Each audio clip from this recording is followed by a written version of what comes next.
여러분 반갑습니다. 신봉기 교수의 법푸정, 법으로 푸는 정치 풍향계입니다. 여러분 어제 내란특검, 조은석 내란특검에서요. 윤석열 전 대통령에 대해서 사형을 구형을 했죠. 그래서요. 오늘은요. 윤석열 전 대통령 특집으로 해서 핵심 3가지만 정리를 하도록 하겠습니다. 우선 첫 번째, 조은석 내란특검이 왜 사형을 구형했는지 그 논리의 구조를 먼저 말씀을 좀 드리겠습니다. 이것은요, 여러분들이 단순히 그냥 말로만 제가 설명을 해드리는 것을 그냥 귀로만 들으면은 제대로 이해하시기 힘들 것 같아서요. 제가 문건을 정리를 했습니다. 그 문건을 중심으로 해서 여러분들께 그 글을 여러분들께 쭉 한번 소개를 해 나가면서 그렇게 정리를 해드릴게요.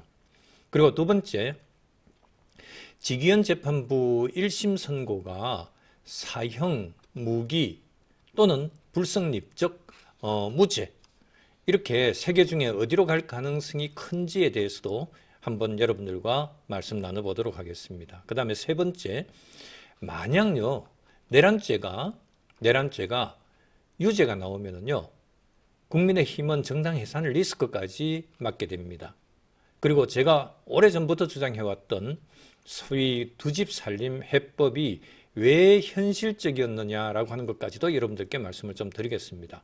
여기서 말하는 제가 말씀드렸던 두 집 살림 해법이라고 하는 것은요. 일단 국민의힘을 자꾸 한동훈을 그냥 솎아내고 당에서 중징계 해가지고 쫓아내려고 하는 이런 방법이 아니고 당을 쪼개자는 거죠. 분당 해법입니다. 제명 해법이 아니라 분당 해법으로 해서 일단 두 집을 만들어 놓고 이쪽이 정당 해산, 내란죄 유죄가 나올 가능성이 나오게 된다든지 하게 되면은 빨리 신속히 자리 이동해서 다른 쪽으로 옮겨 타는 그런 집을 하나 새로 만들어 놓자는 거죠. 그런 식으로 해야지 해법이 생깁니다.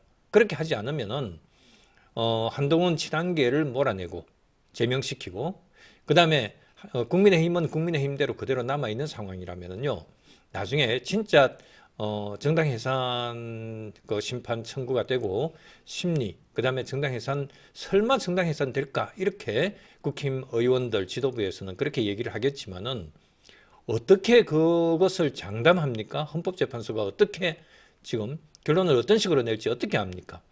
그리고 이미 헌법재판소는요 제가 볼 때 이미 7대2 정도로 해서 진보 재판관들로 그렇게 포진이 돼 있습니다. 그래서 이 사안에 있어서 이것이 내란죄의 유죄로 그렇게 만일 나온다든지 하게 되면은 내란 범죄를 택한 대통령을 배출한 정당이다 해서 내란 정당으로 그렇게 몰아갈 가능성이 상당히 있고 뿐만 아니라 정당과 대통령, 윤전통하고 국민의힘과 거리감을 두는 그런 스탠스를 그런 방식으로 지내왔으면 모르는데 그러지 않고 계속 윤어게인 세력 그것을 계속 등에 업고 그렇게 국민의힘의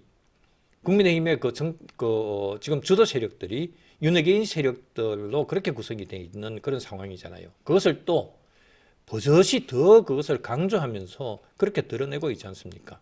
그렇기 때문에 지금 윤전통에 대해서 한 달 후에 선고해서 진짜 내란죄 유죄로 해가지고 이렇게 결론이 난다든지 하면은 곧바로 국면 전환이 될 겁니다. 오늘 지금 어제 그러니까 내란죄에 대한 내란특검에서 사형 구형이라고 하는 이런 얘기가 선고를 하자 아직까지는 바로 이게 그냥 단순한 구형 단계이기 때문에 이건 선고가 아니기 때문에 정당해산 사건에 대한 얘기는 아직까지 언급은 되진 않아요. 그러나 곧바로 이것 자체가 아마 오늘부터 시작해서 국힘은 이미 내란 정당으로 내란 대통령을 배출한 정당, 위헌 정당이다 해서 정당 해산을 대비하라는 얘기가 곧바로 지금 나와가지고 있을 겁니다. 제가 얘기하기에 앞서서 이미 사설이라든지 이런 것들로 해서 나와 있을 가능성이 저는 상당히 높다고 봅니다. 그래서 이제부터 내란 정당 해산 심판의 대상이 되는 국힘 거기에서 벗어나기 위한 해법을 찾아라 라고 하는 그런 말씀을 지금이라도 드리고 싶습니다. 아직까지 늦진 않아요. 이것을 제명시키는 방법이 아니라 분당 해법으로 해서 일단 재산이라든지 물건들을 조금 더 이동시켜 놓는 그런 방식이 필요하다는 겁니다. 나중에 진짜 정당 해산되면은요, 비례직만 날아가는 거 아니에요, 여러분. 지역구 국회의원들도 배지들 다 날아갑니다. 다 상실합니다. 다 의원직 상실합니다. 그러니까 이 부분에 대해서 여러분들께 말씀을 좀 드리도록 하겠습니다. 자, 우선 첫 번째요. 첫 번째 쟁점입니다. 오늘 특검이 어제죠. 어제 내란 특검, 조원석 내란 특검이요. 윤석열 전 대통령에 대해서 사형을 구형을 했습니다. 이거는 단순히 중형을 내려달라가 아닙니다. 중형을 내려달라가 아닙니다. 이거는 헌정질서 파괴라고 하는 이런 프레임을 사법적으로 확정해달라고 하는 이런 선언입니다. 그런데 여기서 제가 묻겠습니다. 정말 사형 구형이 법리의 결론이었겠습니까? 아니면은 정치적 메시지까지 섞인 그런 선택이었겠습니까? 이거는 법리뿐만 아니라 여기는 상당한 정치적 메시지가 포함되어 있는 것이다. 그렇게 생각을 합니다. 그래서 여기에 대해서는 아까 말씀드렸듯이 여러분과 함께 원고를 통해서 정리를 해드리도록 하겠습니다.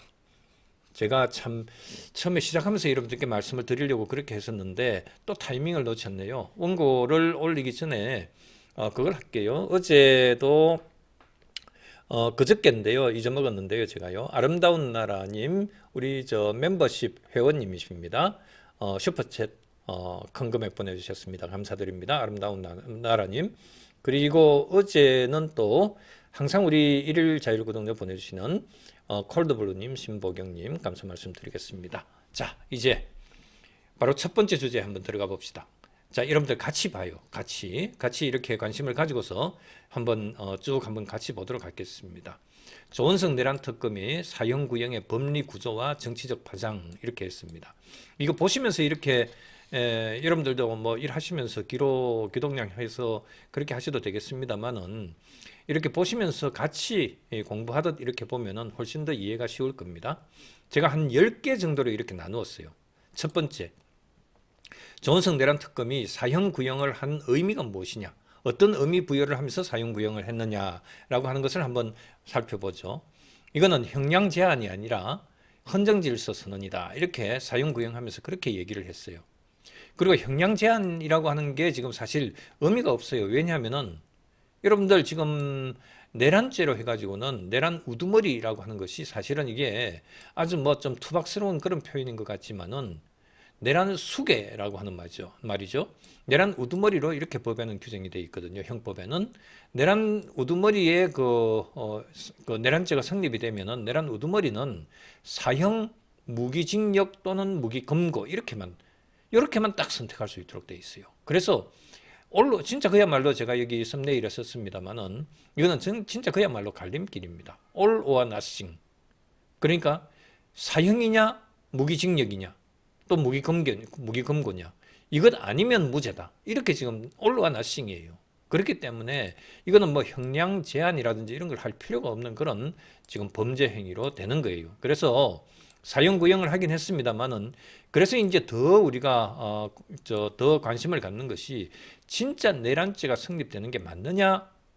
이게 이제 사실 흑백 논리죠. 내란죄가 맞다 안 맞다 여기에 있어서 형량이 완전히 천양지차, 하늘과 땅의 이런 상황이 되는 거죠.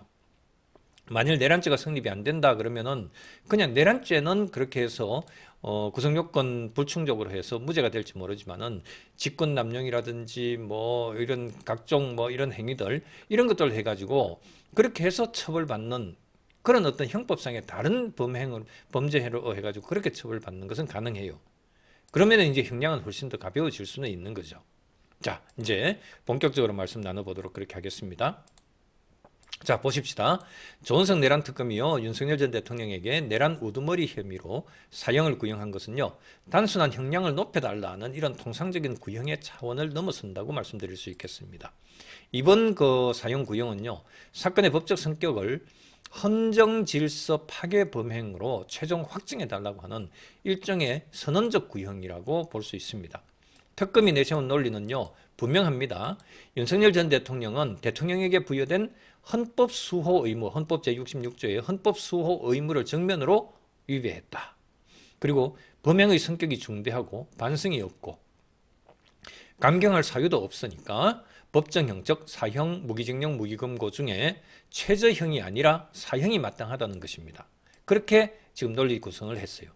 그래서 한번 보세요. 이 표현을 특검이 이런 표현을 했어요. 최저형이 아니라 사형이 마땅하다 이렇게 표현했습니다. 이게 아주 특별한 의미가 있어요. 최저형이 이거 왜냐하면은 법정형에 내란죄의 법정형은 사형하고 무기밖에 없거든요. 그러니까 무기를 할 게 아니 무기징역 금고를 선고할 게 아니라 이게 이제 최저형이잖아요, 그죠?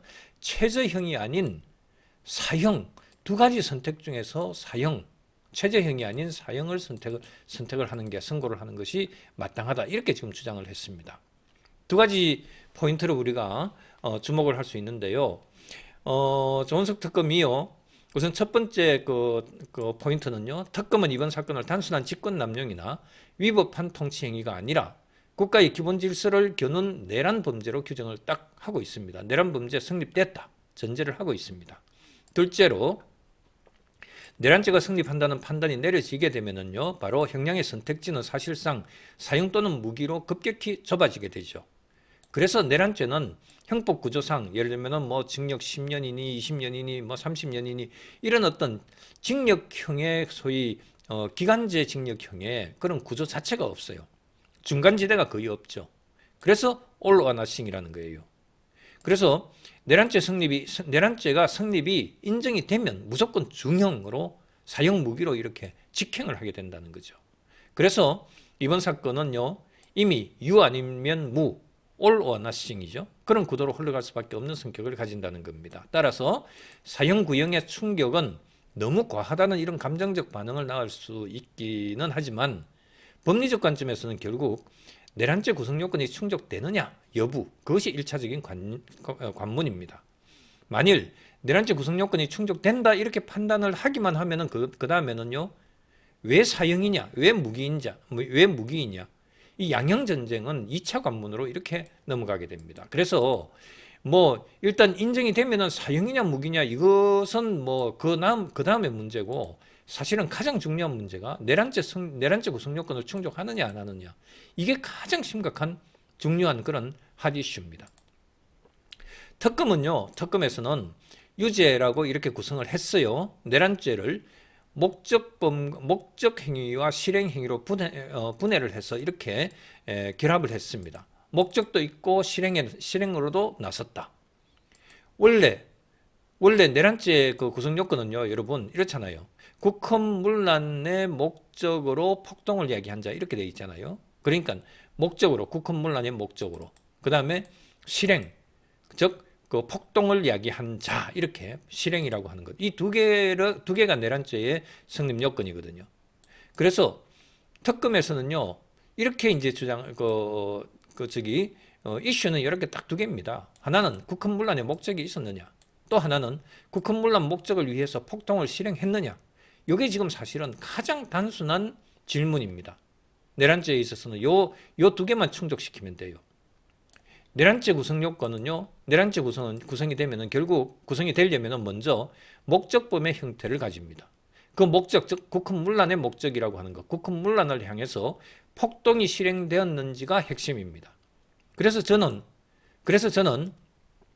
폭동이라고 하는 부분은 통상적인 그 폭동이라고 하는 그 개념에는 저는 해당되지 않는다라고 하는 것이 저는 처음부터 지금까지 일관된 제 입장이에요. 그렇지만은 재판부에서 이제 어떤 식으로 이것을 끌고 가려는지 결론을 내리려는지 하는 것에 대해서는 어쨌든 저로서도 상당히 지금 궁금한 그런 상황입니다. 그래서 국헌문란의 목적 부분에 있어서는 저는 뭐 이 부분에 있어서 이거는 저는 삼각표예요. 국헌문란이라고 하는 부분 국헌문란 자체는 행위가 있었어요. 왜냐하면은 사법부 행정부를 장악하는 것이 아니라 비상계엄은요, 국회에는 들어가면 안 되도록 돼 있어요. 우리 헌법에서. 그 다음에 또 계엄법에서도 비상계엄에서는 국회는 대상이 아닙니다. 그런데도 국회에 군인을 투입을 했죠. 많든 적든 간에. 또 중앙선관위 투입하는 거 그거는 사실상 중앙선관위가 선거관리라고 하는 이런 행정적인 기능을 가지고 있기 때문에 사실상 독립된 헌법기구이긴 하지만은 행정부입니다. 실질적으로는. 그래서 중앙선관위에 군인을 보냈다든지 투입시켰다고 하는 것, 그것은 생각보다는 그거는 별로 그렇게 국헌문란의 목적에는 해당이 상대적으로 좀 적을 수 있고, 문제는 국헌문란이라고 하는 행위 여기에 성립이 되려면은 국회에 군인을 투입했다라고 하는, 이거는 국헌문란에 해당될 가능성이 있습니다.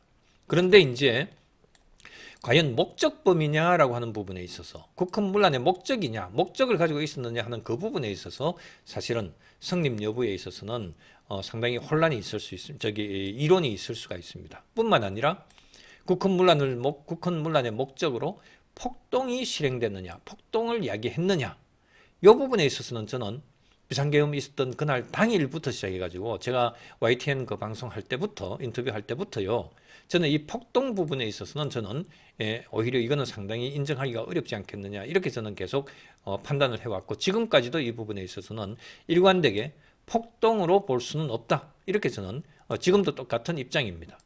결론이 이제, 그래서 결론이 더 궁금하다는 거죠. 자, 봅시다. 특검은 이를 이제 국헌문란의 목적으로 폭동을 이야기했다, 폭동의 실행이 있었다, 이 부분에 대해서 이것을 입증하기 위해서 개별 사실을 따로 놓지 않고 하나의 연쇄적인 흐름으로 묶었습니다.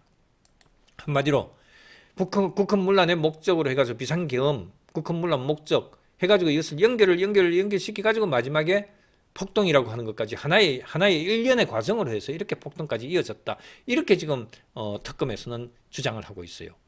이번에 구형의 논거를 그런 식으로 했습니다. 왜냐하면 폭동까지 이어진 그것을 하나의 묶음으로 하지 않고 이것을 별개 경위로 잘라가지고 한다면은 폭동이 인정이 됐는지, 폭동 행위가 있었는지 여부, 이 부분에 있어서 자기들도 자신이 없다는 의미나 마찬가지거든요. 그래서 지금 조은석 특검이 하나의 폭동까지 국헌문란 목적으로 해서 군인을 투입하고부터 시작해가지고 또 사전 모의하는 것부터 시작해가지고 그렇게 해서 쭉 일련의 과정으로서 국회에 군인 투입하는 거, 요거까지 해서 요게 국회에 군인 투입한 요것도 폭동이다, 이렇게 연결시키는 요런 지금 전술을 쓰고 있는 것이거든요. 자, 말씀드릴게요. 특검이 묶어내는 폭동의 고리는 이렇습니다. 자, 순서. 위헌 위법한 비상계엄 선포를 했다. 그것으로 해가지고 위법적인 계엄 포고령을 발령을 했다. 군경을 동원했다. 국회 봉쇄 및 기능 마비 시도를 했다. 선관위 장악 또는 기능 침해를 했다. 그리고 체포구금의 실행 착수를 했다. 체포조를 운영했다. 이게 바로 폭동이라는 거죠. 체포구금의 실행 착수로 나아간 군인들을 통해서 그렇게 한 행위, 이게 바로 체포조 운영한 이것들이 바로 폭동의 실행행위다, 이렇게 본 거예요. 이 모든 장면을 하나의 흐름으로 재구성해서 단순한 위법한 어떤 행정으로서가 아니라 폭동 실행으로 평가해야 된다, 이렇게 판단을 한 겁니다. 이 과정을. 그래서 이제 다음 단계로 또 넘어가 봅시다. 국헌문란 목적에 대한 특검의 주장은 권력 독점 장기 집권 프레임이다, 이렇게 특검이 지금 주장을 하고 있어요. 이미 대통령인데 뭘 그렇게 이게 장기 집권 프레임, 국헌문란 목적으로 해서 내란을, 현직 대통령이 이미 권력을 가지고 있는데 국헌문란 목적으로서 왜 내란을 본인이, 대통령이 권력 가지고 있는 사람이 왜 내란을 하느냐, 이런 데 대한 반론이거든요. 특검은 내란을 왜 했느냐에 대한 동기를 권력 독점 장기 집권으로 이렇게 정면 제기를 했습니다. 이번에 구형 선고할 때 얘기입니다. 윤 전 대통령이 정치적 반대 세력, 즉 탄핵, 또 수사, 비판, 이런 것들을 반국가 세력의 내란 획책으로 몰았습니다. 윤 대통령이 정치적인 반대 세력을 반국가 세력의 내란 획책으로 이렇게 몰아갔다는 거죠. 민주당 쪽에, 이재명 쪽에, 그 다음에 뭐 각종 폭거, 입법 폭거, 예산 폭거, 또 탄핵 폭거, 이런 것들을 반국가 세력의 내란 획책으로 이렇게 몰아갔습니다. 윤 대통령이 그렇게 했다고 이렇게 몰아가는 겁니다. 그 다음에 국가 권력을 재편해서 장기 집권과 권력 독점을 도모했다고 이렇게 적시하는 방식으로 그렇게 특검에서 언급을 했습니다. 그래서 방어 측이 흔히 선택하는 그러니까 이게 상당히 전략적 의미인데, 호소형 계엄 또는 정치적 메시지라는 이런 프레임을 봉쇄하기 위해서 이런 프레임을 주장을 했습니다. 자, 내란죄가 목적범이라고 하는 점을 전제로 하면은 목적 달성에 실패했더라도 목적 자체가 인정되면 범죄 성립에는 영향이 없다는 이런 논리가 가능해지거든요. 내란 범죄가 말 그대로 국헌문란의 목적이라고 하는 목적 범죄잖아요. 목적범이잖아요. 그렇게 보면은 목적 달성이 실패했더라도 목적이라고 하는 행위가 목적 달성은 실패했더라도 목적 자체가 인정이 되면은 이거는 내란죄의 성립이 인정이 된다 이 얘기예요. 그러니까 아주 지금 묘하게 접근을 했죠.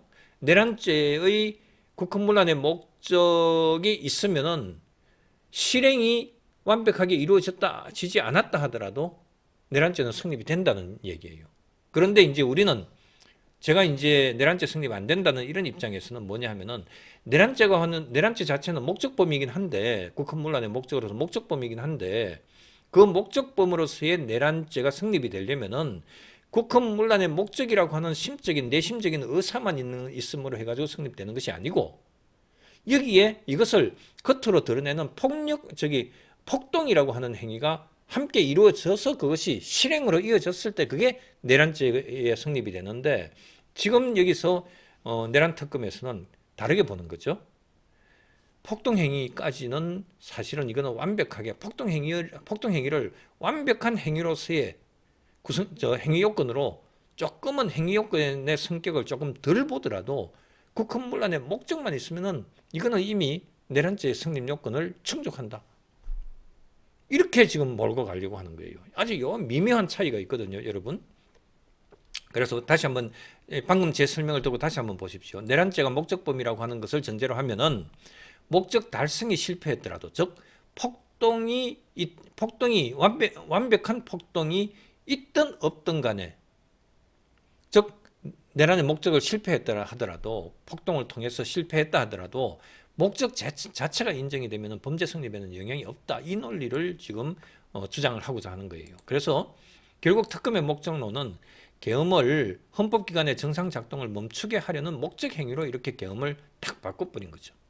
그렇죠? 그래서 이제 이런 목적이 인정이 되면 뒤이어 벌어진 국회 선관위 체포 관련 행위들은 실행의 근거로 해서 연결되고 사건 전체는 내란 체계로 묶이게 된다는 거죠. 이렇게 지금 엮어가는 거예요. 자, 이제 이렇게 볼 때 과연 폭동의 실행이 있었느냐라고 하는 부분에 있어서 이제 집중적으로 특검이 다시 더 이렇게 이제 파고듭니다. 설명을 하고 들어가고 있습니다. 포고령, 국회 선관위 체포조를 투입시켰던 것들, 이것들을 다 묶어가지고 폭동의 실행이 있었다. 이렇게 지금 이 내란 특검에서는 존석 특검에서는 이렇게 끌고 갑니다. 폭동의 실행이라고 하는 것이 있었다. 이게 지금 계속 걸림돌이거든요. 내란죄 성립을 위해서 자기네들이 특검에서 걸림돌이 과연 국헌문란의 목적은 사실은 그래도 입증하기가 좀 주장하기가 훨씬 더 쉬운데 실제로 폭동으로 나아갔느냐라고 하는 부분에 있어서 도대체 폭동이 뭐냐? 이 부분에 있어서 이것이 계속 자기네들의 지금 취약한 점이거든요. 그래서 폭동 실행에 대한 특검의 어떤 구성이 바로 포고령, 국회, 선관위, 체포조 이런 것들이 모두 다 결합해서 이게 결국은 폭동의 실행으로 나아간 것이다. 이렇게 지금 엮어가는 것이거든요. 그래서 보십시다. 특검은 폭동의 실행을 개별 사건, 개별 행위로 그렇게 폭동의 실행에 있었던 것이 아니다. 개별 행위로는 폭동이라고 하는 것이 성립 안 되는 것처럼 보이지만은 이것을 모두 다 한 묶음으로 이렇게 본다면 이거는 폭동으로 볼 수 있다. 이렇게 보는 거예요. 그래서 하나하나 보십시다. 위헌적 포고령의 발동과 집행, 즉 특검은 위헌적 포고령 발령과 집행은 폭동에 해당한다고 이렇게 주장하고 있죠. 포고령은 단순한 문서가 아니라 물리력 행사를 합법화하는 실행 도구다.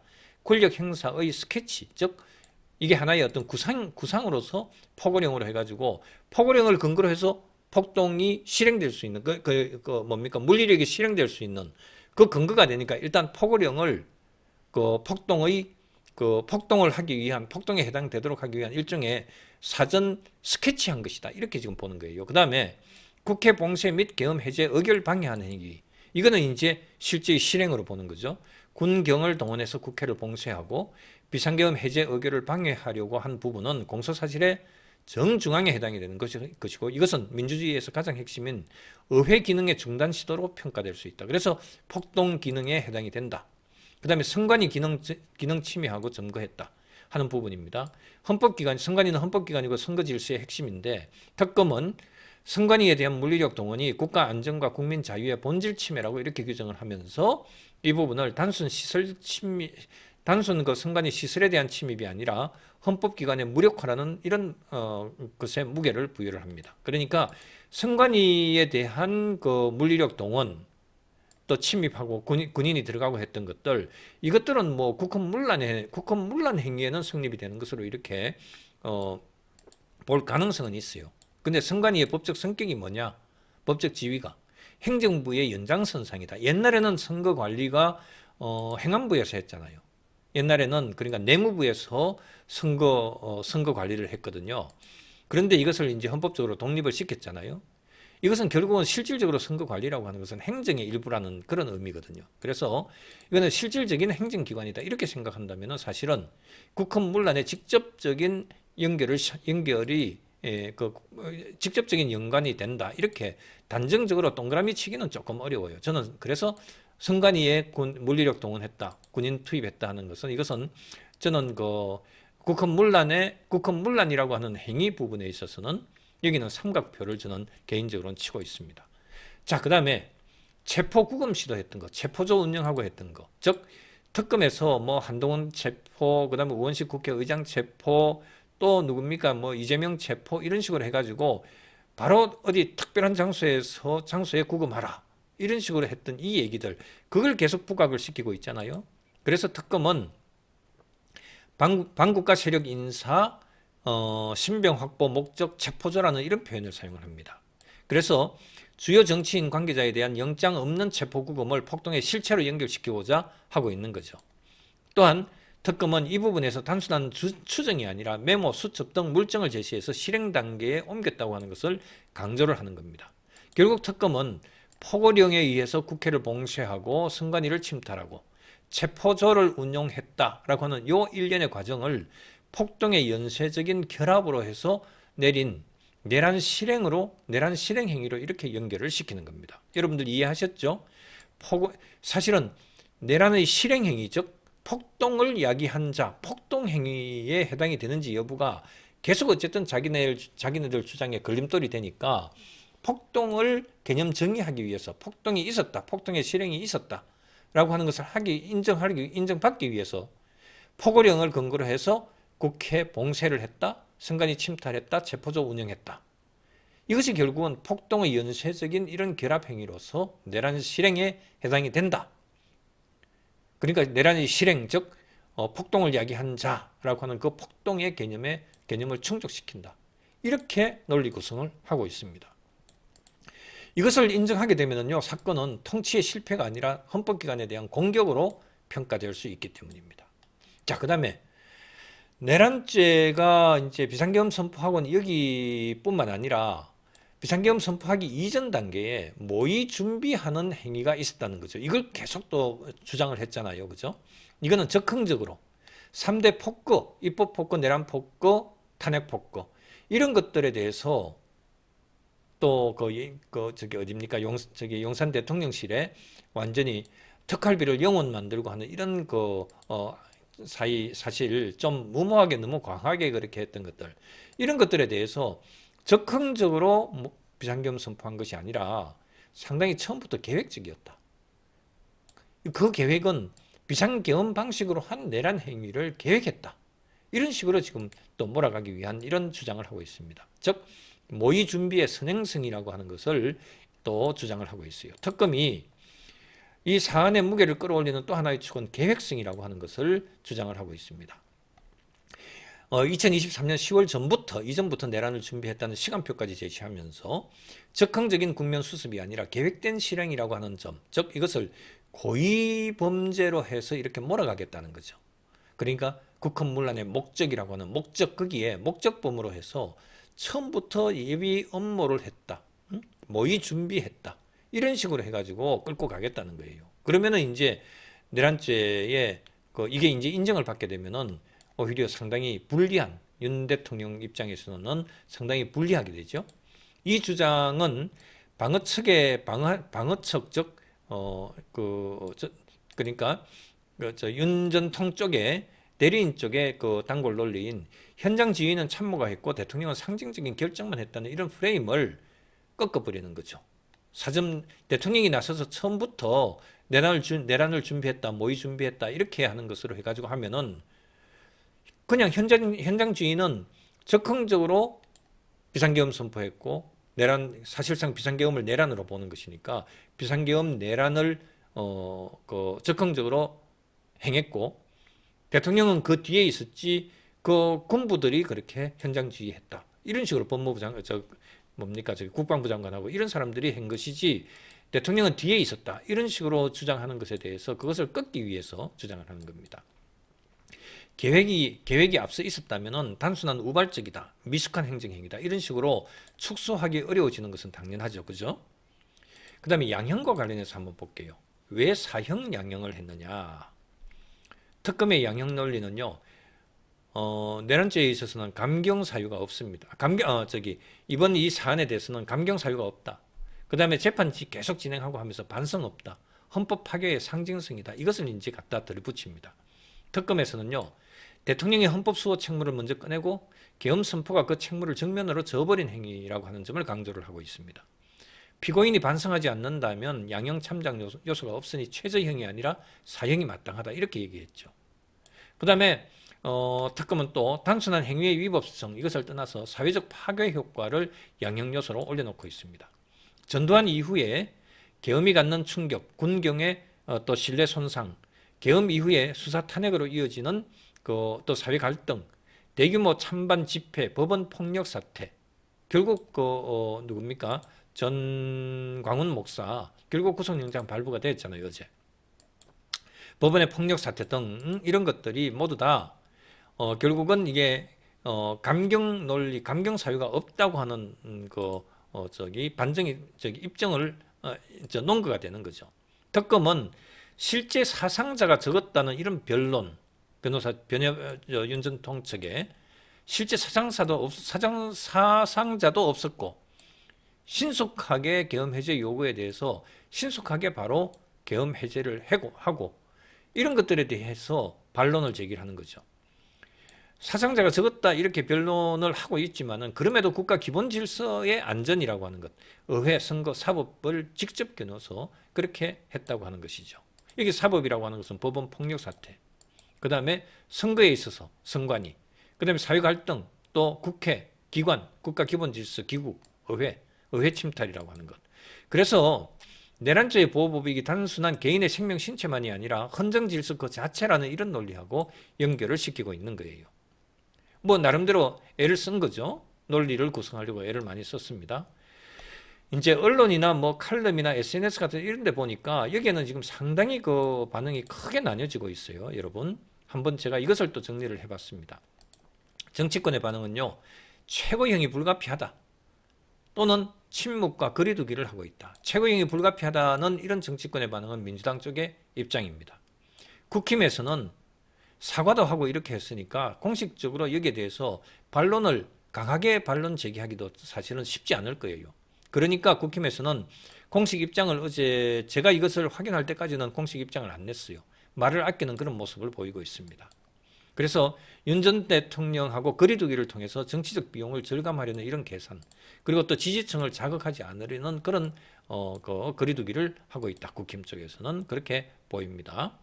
그 다음에 법조인들하고 우리 교수들 등 학계 쪽, 그 다음에 언론에서의 칼럼이라든지 이런 것들을 보면은 또 이런 해석이 나와요. 사형을 구형했다고 하는 것은요, 실제 집행 가능성보다는 지금 사형 선고는 우리나라에서는 이때까지 언제부터입니까? 사형 선고는 지금 안 하고 있거든요. 사형 선고 하더라도 집행을 안 하고 있어요. 그래서 사형 선고를 한다 하더라도 이것은 단순히 상징적인 것에 불과하다. 또 어떤 좌파 교수는요, 사형 선고한 것이 오히려 윤 전 대통령을 순교자로 만들어준다. 이런 효과가 있다고, 이렇게 오히려 사형 구형하는 거, 이것이 오히려 잘못됐다. 차라리 무기징역하는 것이 더 나았다. 이렇게 주장하는 학자도 있습니다. 좌파 진보 학자입니다. 그래서 사형 선고하고 구형하는 이런 것이 실제 집행 가능성보다는 상징성이 강하다. 오히려 추종자 결집과 순교자 효과를 낳을 수 있다는 이런 경고도 나오고 있다는 거죠. 그리고 또 재판이 TV 중계되는 이런 상황에서 재판이 엄정해 보이느냐 자체가 정치화될 수 있다는 이런 지적도 있는 거죠. 그 다음에 강경 지지층하고 또 SNS 이런 쪽에는 개딸 쪽하고 이렇게 거구 쪽 이런 쪽하고 이렇게 보면은요 정치 보복이다, 응보증이다 이렇게 지금 보기도 하죠. 자, 그 다음에요. 앞으로 이제 그러면은 선고될 때까지 어떤 식으로 이제 전개가 될 것이냐. 구형이 선고에서 직위원 재판부 한 달 후에 선고할 때 이 구형이 내란 특검의 구형이 얼마나 선고에 흡수될 것이냐라고 하는 데 대한 것이 이제 앞으로 여러분들의 그 주요 관심사입니다. 여러분들이 딱 그 관심을 가지고 보셔야 되는 거예요. 자, 첫 번째. 지금 계속 여러분들께 말씀드렸던 겁니다. 국헌문란의 목적에 대해서 판단을 해야 된다. 그 다음에 둘째가 폭동의 인정 범위가 도대체 어디까지냐. 포고령과 병력 이동, 국회 선관위 침탈, 체포조 운영 이것을 하나의 폭동으로 볼 수 있느냐. 아니면 그 일부를 미수, 준비로 낮출 것이냐. 폭동에는 해당이 되지 않는다고 이렇게 볼 것이냐. 이 부분에 있어서 개념을 계속 어쨌든 전통적인 우리 폭동 개념하고 여기에 있어서 지금 내란 특검에서는요.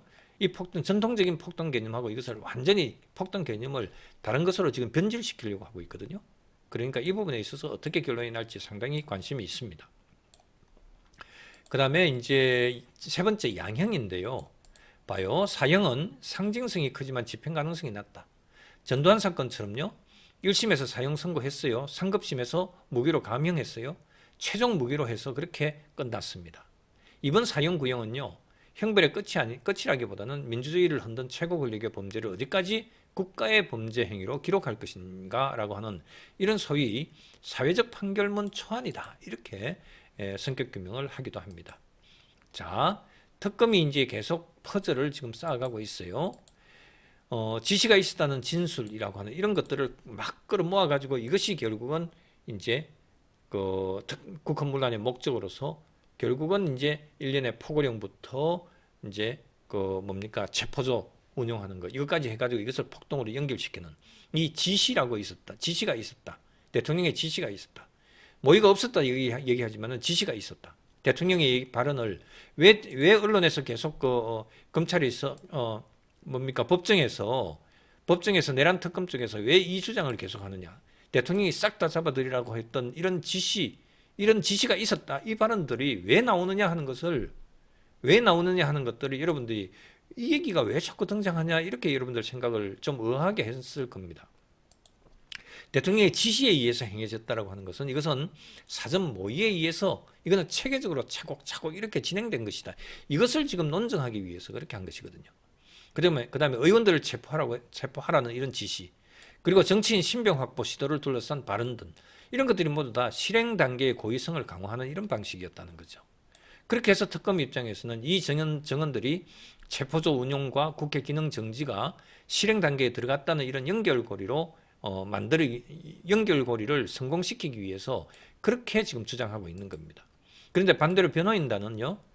정언의 신빙성, 전달 경로, 맥락의 과장 가능성 이런 것들을 파고들면서 폭동의 고의와 실행을 약화시키려고 그렇게 하고 있었던 겁니다. 그런 어떤 식으로 왜 이런 얘기들이 계속 나왔는지 여러분들 이제 좀 감이 오시죠? 싹 다 잡아들이라. 의원들 체포하라. 정치인 신병 확보해서 어디다 구금해라. 이런 식으로 하는 거 이것이 실행의 고의성의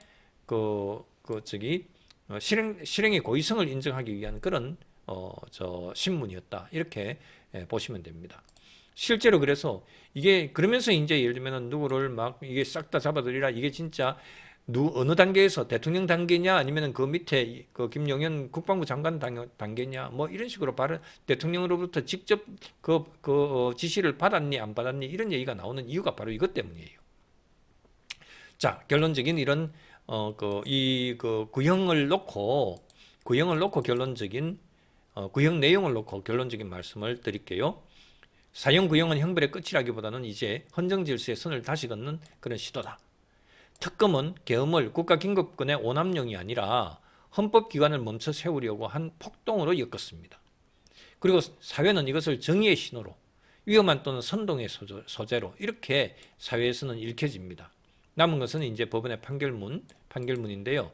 법원이 어떤 법리 구조를 선택하느냐에 따라서 사건은 헌정질서 파괴 범죄로 역사에 기록될 수도 있고, 내란은 아니지만은 중대한 위헌 위법으로 이렇게 재구성될 수도 있습니다. 그래서 선고가 사형이든 무기든 아니면은 내란죄는 아니고 다른 직권남용 등등이니 이런 식으로 갈 수도 있어요. 그래서 또 역시 항소심 대법원까지 내란의 법적 정의와 사형의 상징 정치라고 하는 것은 장기간 이어질 가능성이 있다. 이렇게 말씀을 드리겠습니다. 전체적으로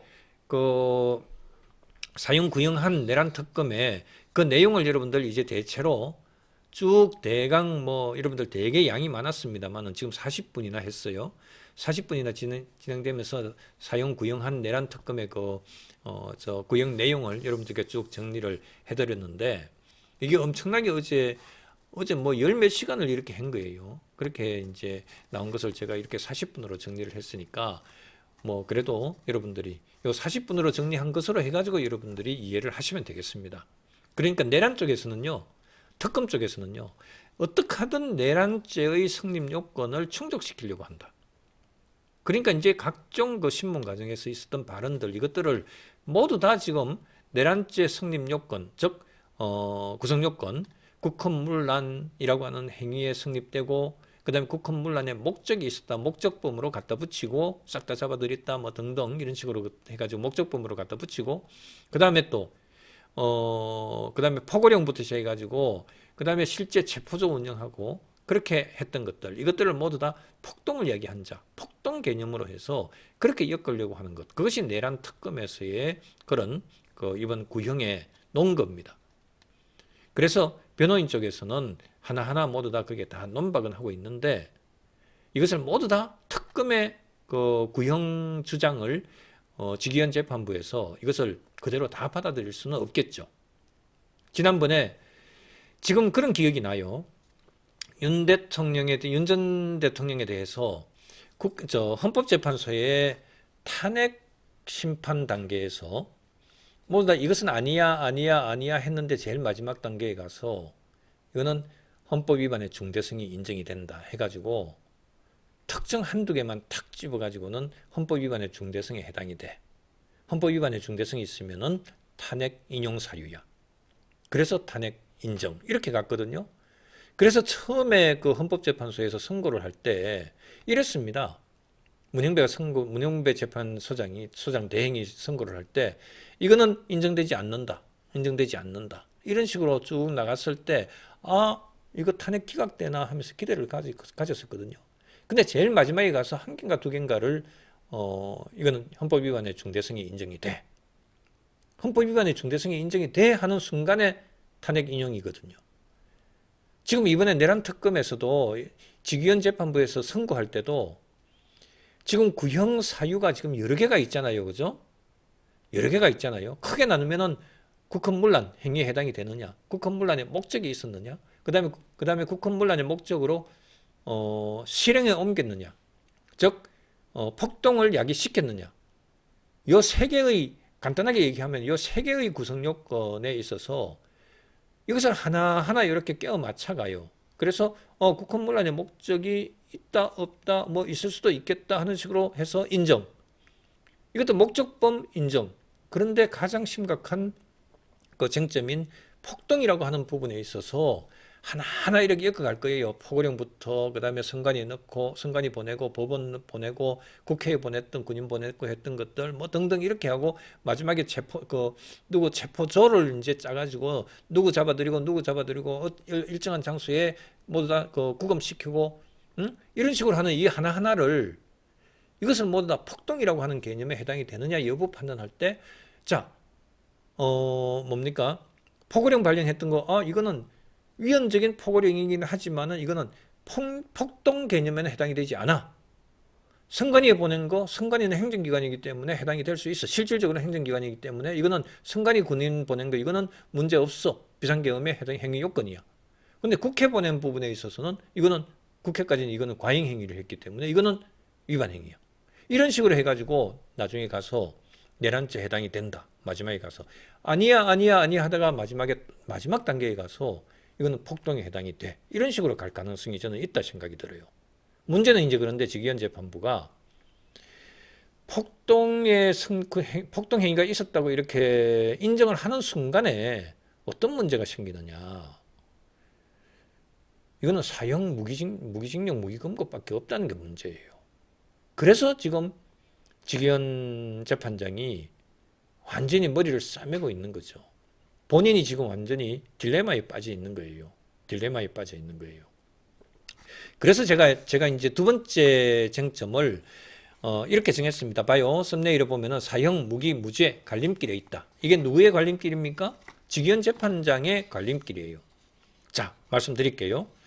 재판부의 선택지가 정치적인 상징과 달리 형법상의 내란 우두머리죄의 구조, 즉 내란 우두머리죄, 즉 내란죄에 성립하느냐 불성립하느냐, 그 다음에 법정형이 너무 협소하다, 즉 사형과 무기징역 무기금고 이것밖에 없기 때문에 결국 유죄 무죄, 그러니까 내란죄의 구성요건이 성립된다 안 된다라고 하는 것이 모든 것을 갈라버리는 올로와 나싱으로 이렇게 수렴이 돼버려요.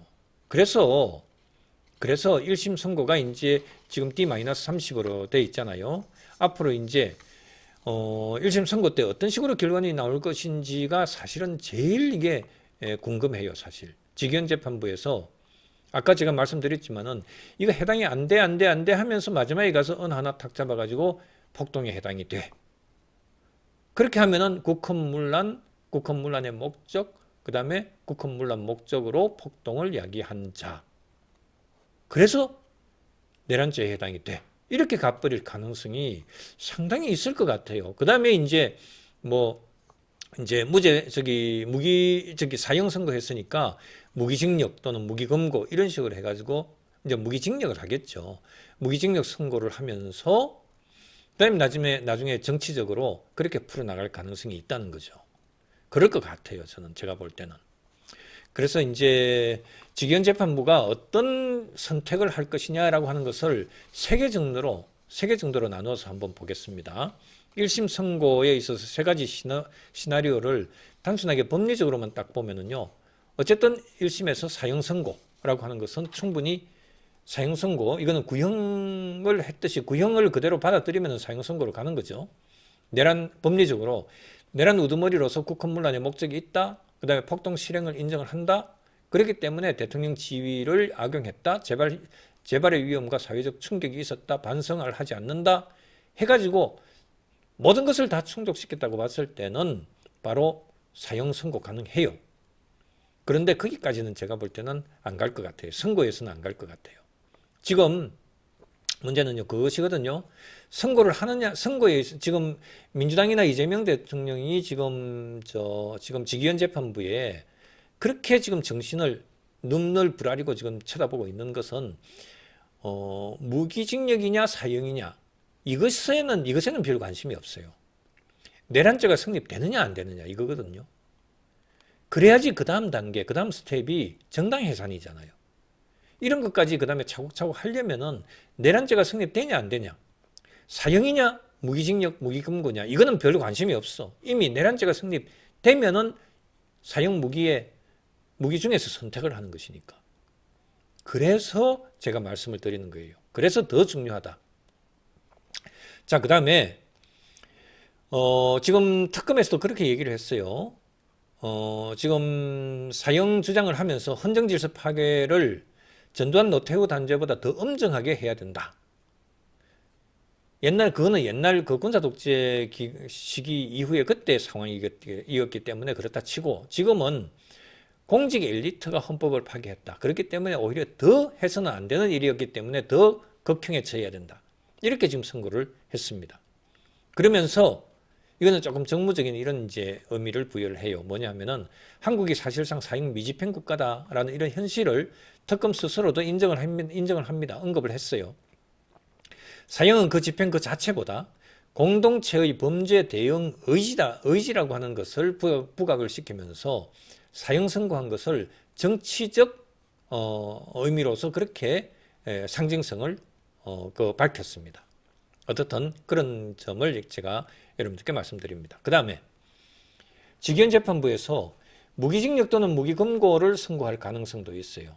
그래서 폭동의 강도라든지 실질적으로 피해가 없었다든지 일부 행위에 미수가 있었다. 권한 행사의 위법은 크지만은 내란 과정으로의 어떤 도약은 가능하면은 일부 행위에 있어서는 권한 행사에 있어서는 좀 신중해야 된다. 이런 것들을 양형에다가 반영을 해서 내란죄 성립은 인정하되 양형을 조금 감형해야 된다 해서 그렇게 해서 무기징역으로 그렇게 선택을 할 가능성이 있다는 거죠.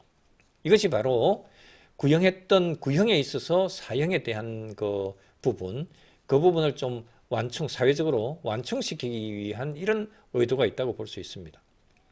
그 다음에 진짜 직위원 재판장이 자기 목숨 걸고 해야 되는 게 있어요. 내란죄 불성립, 무죄다. 공소사실의 핵심에 대해서 일부 무죄다. 이런 식으로 할 가능성이 있어요. 그것도 전혀 아니라고 볼 수는 없습니다. 직위원 재판부가 자기 인생을 걸고 해야 돼요. 계엄 선포 자체의 위헌 위법성을 인정을 하더라도요. 그것이 곧바로 국헌문란의 목적의 폭동 실행으로까지 입증됐는지에 대해서는 별도의 엄격한 증명이 필요하다. 이렇게 보는데요. 내란 대신에 내란죄는 성립 안 되지만은 내란죄는 불성립된다. 이렇게 판단을 하고 그 다음에 직위원 재판부가 이렇게 할 가능성도 있어요. 전혀 없진 않습니다. 법리에 자기가 법대로 법을 공부를 하고 그것이 지금 여전히 법 원리에 비추어 본다면은 강의실에서의 법리, 그 다음에 그동안에 자기가 공부했던 것, 실제 법학자, 법조인들이 그렇게 판단하는 그런 법리에 기초한다면요, 내란죄 성립 안 됩니다. 만일 자기의 어떤 외압을 무릅쓰고 내란죄 성립 안 된다. 내란죄는 아니다. 이렇게 하게 되면은 그 다음에 범죄를 범죄 행위를 적용할 수 있는 것은요, 직권남용죄, 강요죄, 특수공무집행방해죄 등 일반 형법이나 특별법을 적용을 해서 그렇게 형량을 정할 수도 있습니다. 저는 그렇게 가야 된다고 생각이 들어요. 저는 개인적으로. 그 대신 이제 직위원 재판부가 왜 내란의 폭동성이 아니냐, 폭동성이 없느냐 이 부분에 있어서 판결문에서 법리로 설득을 해줘야 돼요. 그 과정에서 사회적 후폭풍, 즉 본인에 대한 봐주기 프레임, 여기에 대해서 본인은 정면으로 감수를 해야 될 이런 정치적인 어떤 이 위해 우려를 감당을 해야 됩니다. 그거는 직위원 재판부 본인의 직위원 판사의 본인이 감당해야 되는 그런 사안입니다.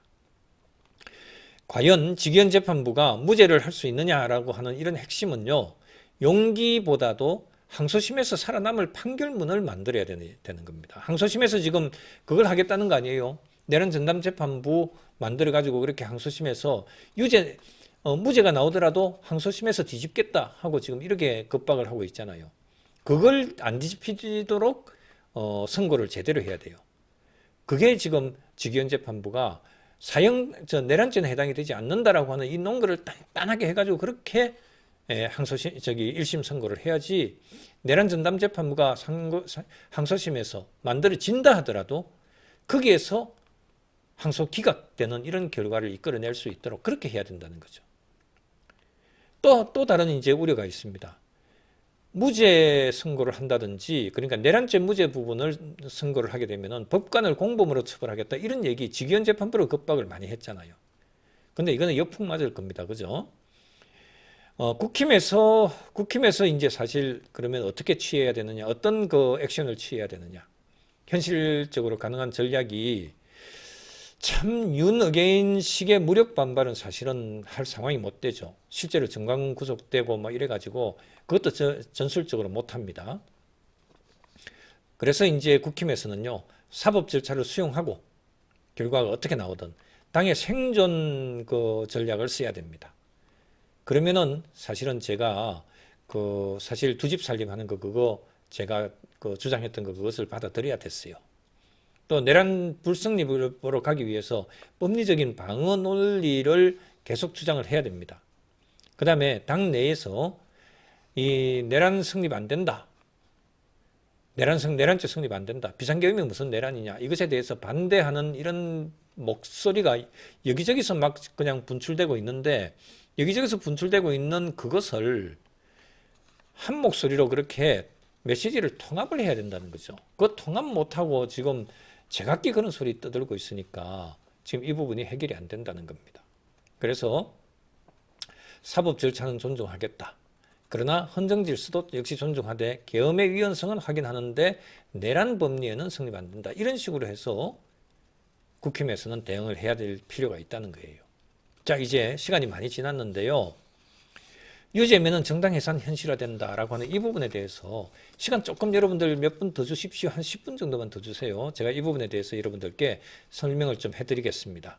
이미 뭐 제가 여러 차례 전에 말씀을 드렸던 것입니다만은 유죄되면은 유죄 대통령, 내란 대통령 배출 정당이다. 그렇기 때문에 정당 해산 리스크로 넘어간다. 이 얘기를 제가 좀 이 시점에 와서 다시 한 번 더 말씀을 드리고 싶어요.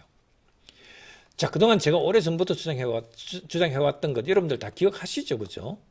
지금은 한동훈 축출이나 잔류냐 이런 데 대해서 싸움을 할 것이 아니라 정당 해산 리스크 자체를 분산시키는 구조 개편이 먼저다. 이런 문제의식을 정확히 그런 문제의식을 제가 계속 주장을 해왔던 거 여러분들 기억하실 겁니다. 근데 지금 국면은 진짜 제 말대로요. 1심에서 만일 진짜 내란죄 성립, 유죄로 해서 인정이 되기만 하면은 그 순간에 바로 정치의 초점이 진짜 바로 어디로 이동하느냐? 정당 해산 심판 대상이 될 수 있느냐? 이 문제로 해서 이동할 가능성이 상당히 커진 그런 상황이라는 거예요. 그래서 이렇게 되면은요. 국힘 지도부가 해야 할 일은요. 더 강하게 밀어붙여서 상대를 찍어 누르기. 상대방 민주당하고 이재명 대통령 쪽하고 이렇게 아주 강경하게 대응하고 우리가 무슨 위헌 정당이냐? 그다음에 윤석열 대통령은 대통령 독단적으로 한 것이지 우리와 전혀 상의해서 한 것도 없다. 이런 방구. 이런 식으로 해가지고 단절하는 이런 노력을 기하게 될 겁니다.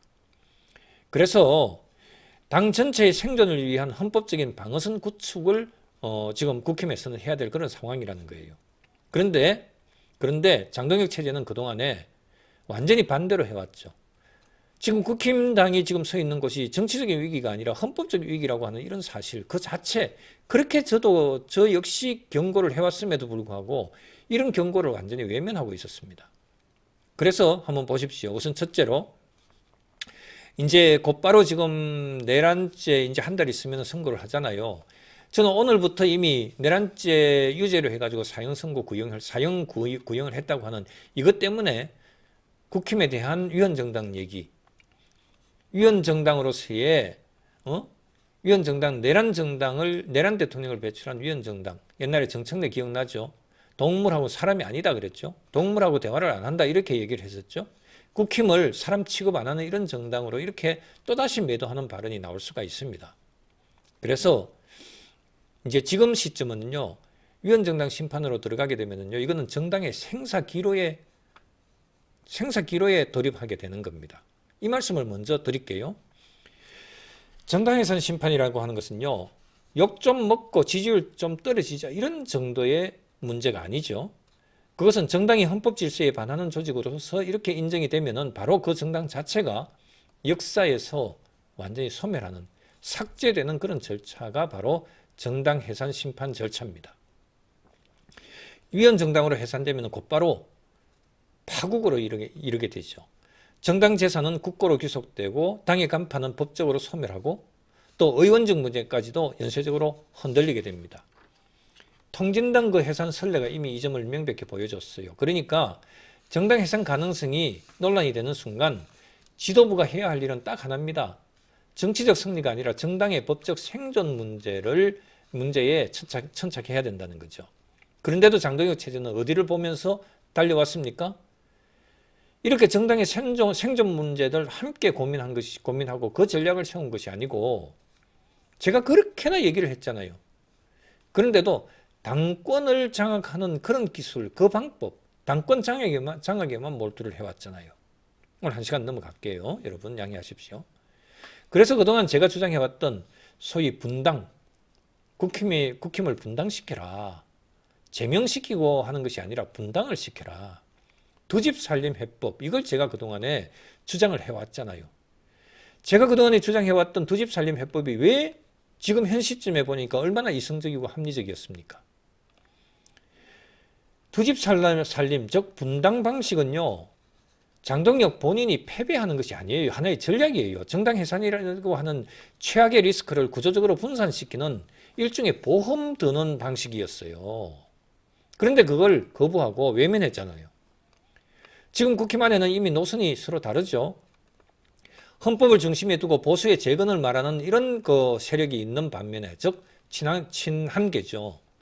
또 거리정치, 선동정치, 윤어게인 감정에 기대는 그런 세력, 지금 장동혁 지도부 세력입니다. 이 둘을 억지로 한 울타리 안에 넣고 있으면요, 어떤 일이 벌어지느냐? 한쪽의 극단성이 당 전체의 운명을 같이 끌고 들어가는 거죠. 예? 구렁텅이로 빠지는 거예요, 정당 해산으로. 그래서 정당 해산 심판은요, 결국 그 정당의 목적과 활동을 판단을 하게 되죠. 정당 해산 심판에서. 당 전체가 한 몸으로 묶여 있으면요, 일부 세력의 위험한 행태가 바로 곧 정당 전체의 운명으로 확장될 수 있다는 거예요. 지금 윤어게인 세력들이 지배하고 있는 지금 장동혁 지도부, 여기 장동혁 지도부의 목청이 크기 때문에 아무리 한동훈 세력, 한동훈 친한계 이렇게 합헌론자들이, 헌법론자들이 당내에 있다 하더라도 워낙 당을 윤어게인 세력이 끌고 가고 있기 때문에, 그렇기 때문에 정당 해산으로 이어질 가능성이 그만큼 커진다는 거죠. 네? 그래서 제가 냈던 해법이 너무나 현실적인 것 아니었습니까? 분열이 아니라 분산을 시켜야 된다. 도망가는 것, 예? 제명시키고 뭐 이렇게 해가지고 도망가는 것이 아니라 무소속으로 도망간다든지 이렇게 하는 것이 아니고, 오히려 분당을 시키는 것이 오히려 위기관리다. 그 다음에 친한계들 축소시키는 것이 아니라 정당 생존을 위한 구조 설계라고 이렇게 볼 수 있지 않습니까? 제가 말씀드렸던 것이 분당 해법이요, 지도부가 조금이라도 이성적이었다면요, 진작에 일찌감치 두 집 살림의 출구를 만들었을 테고, 헌정 질서를 존중하는 보수 정당의 모습을 선제적으로 구축했어야 됐다는 거예요. 제가 그렇게나 얘기를 했지 않습니까? 장동혁 체제가 취한 가장 중요한 범죄, 장동혁 체제가 가장 큰 죄를 짓고 있는 것이 뭐냐 하면은요, 이 위기에 대한 성격 규명을 오판을 했다는 거예요. 오판을 했다는 거예요. 위기의 성격을 오판했다는 거예요. 말씀드릴게요, 무슨 뜻인지. 지금 당의 위기는요, 지지율이 떨어진다 뭐 하는 이런 인기 하락 얘기가 아닙니다. 선거 전략 부재도 아니에요. 지금은 국민의힘이라고 하는 하나의 정당이라고 하는 것이 헌법적으로 존립을 할 수 있는지 여부에 대한 리스크 문제입니다. 설마 우리 국힘이 위원정당으로 해산되겠어?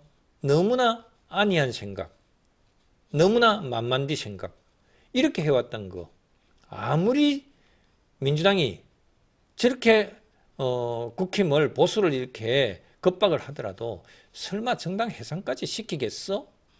이거 자체가 오판이라는 거예요. 저는 그렇게 봅니다. 논리로 위원정당 인용할 논리는 내란죄를 유죄로 딱 판단을 하게 되면은 위원정당 인용 논거는 헌법재판소에서 얼마든지 껴 맞출 수 있습니다. 제가 헌법재판소에서 거의 한 8년 가까이 제가 헌재에 있었지 않습니까? 헌재 사건들을 제가 검토 보고를 하고 제가 의견을 냈던 것이 그대로 위원 합헌, 인용 이런 식으로 해서 그렇게 선고가 됐던 사건들이, 저도 그 기간 동안에 얼마나 사건 검토 보고서를 많이 냈겠습니까? 그런 제 헌법재판적 감각, 거기에 비추어 보면은요, 충분히 논리 구성 가능합니다. 위원정당 논리 구성 충분히 가능합니다. 그래서 제가 계속 두 집 살림, 분당 얘기를 했던 거예요.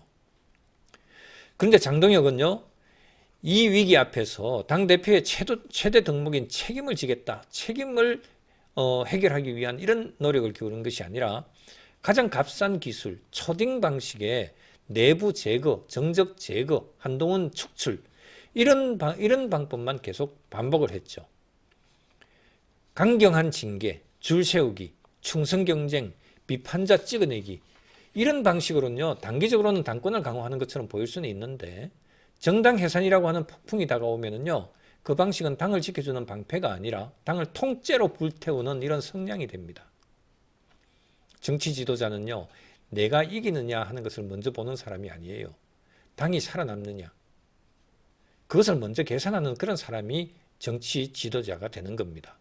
장동혁 체제는 바로 가장 기본적인 그 자체에 있어서 판단에 있어서 실패를 했습니다.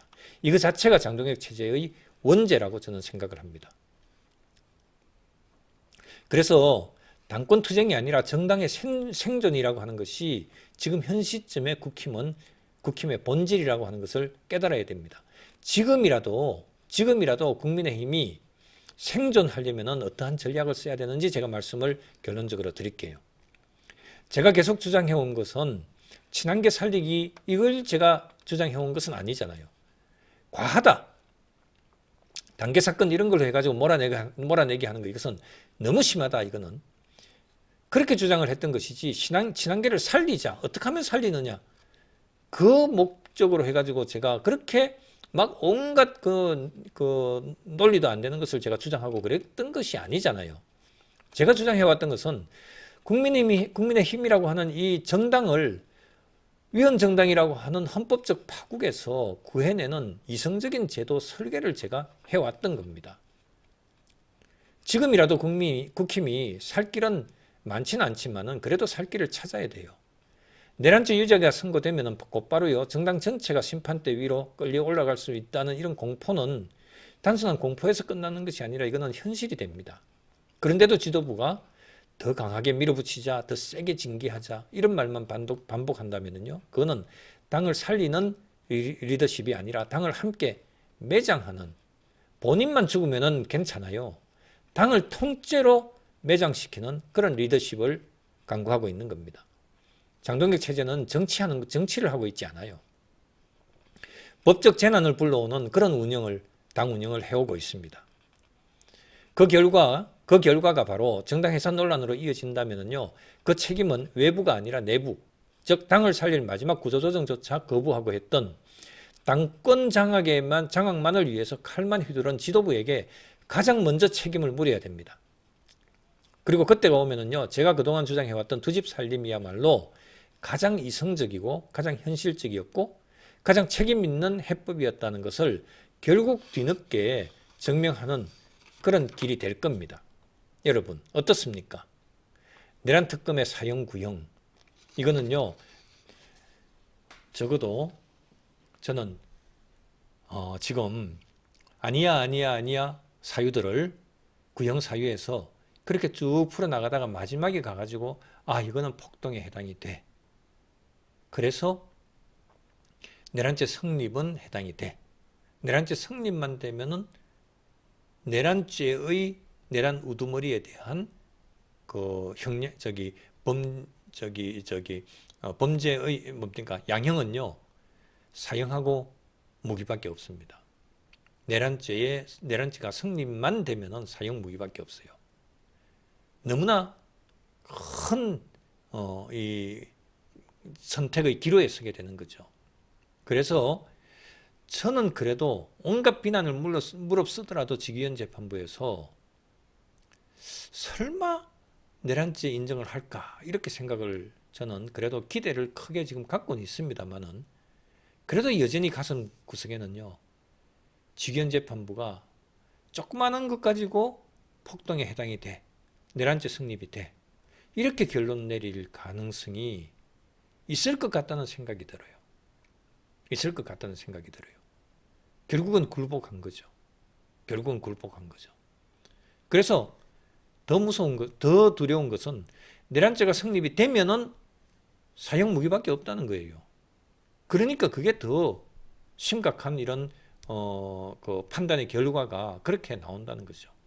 문제는 그것은 그 다음부터 사형 무기 선고를 받고 나면은요 윤전통에 대해서 본인이 그 이후부터는 나중에 5년 10년 지나가지고 그렇게 나중에 진짜 그야말로 사면을 받든 어떻든 그런 식으로 뭐 정치적으로 풀어나갈 수는 있겠지만은 문제는 이제 그 다음에 이어지는 것, 즉 유죄, 내란죄 성립이 되면은 내란 대통령 배출한 국힘은 위헌정당 해산 심판 대상이 된다.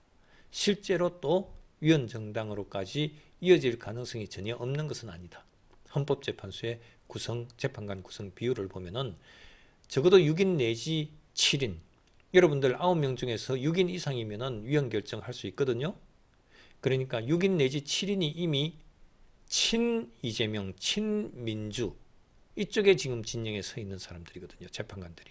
그렇기 때문에 위헌정당 해산 인용 가능성이 전혀 없지가 않다. 이렇게 저는 생각을 하는 겁니다. 제 헌법재판소의 오랜 경험, 그 다음에 그 이후에 제가 계속 평생을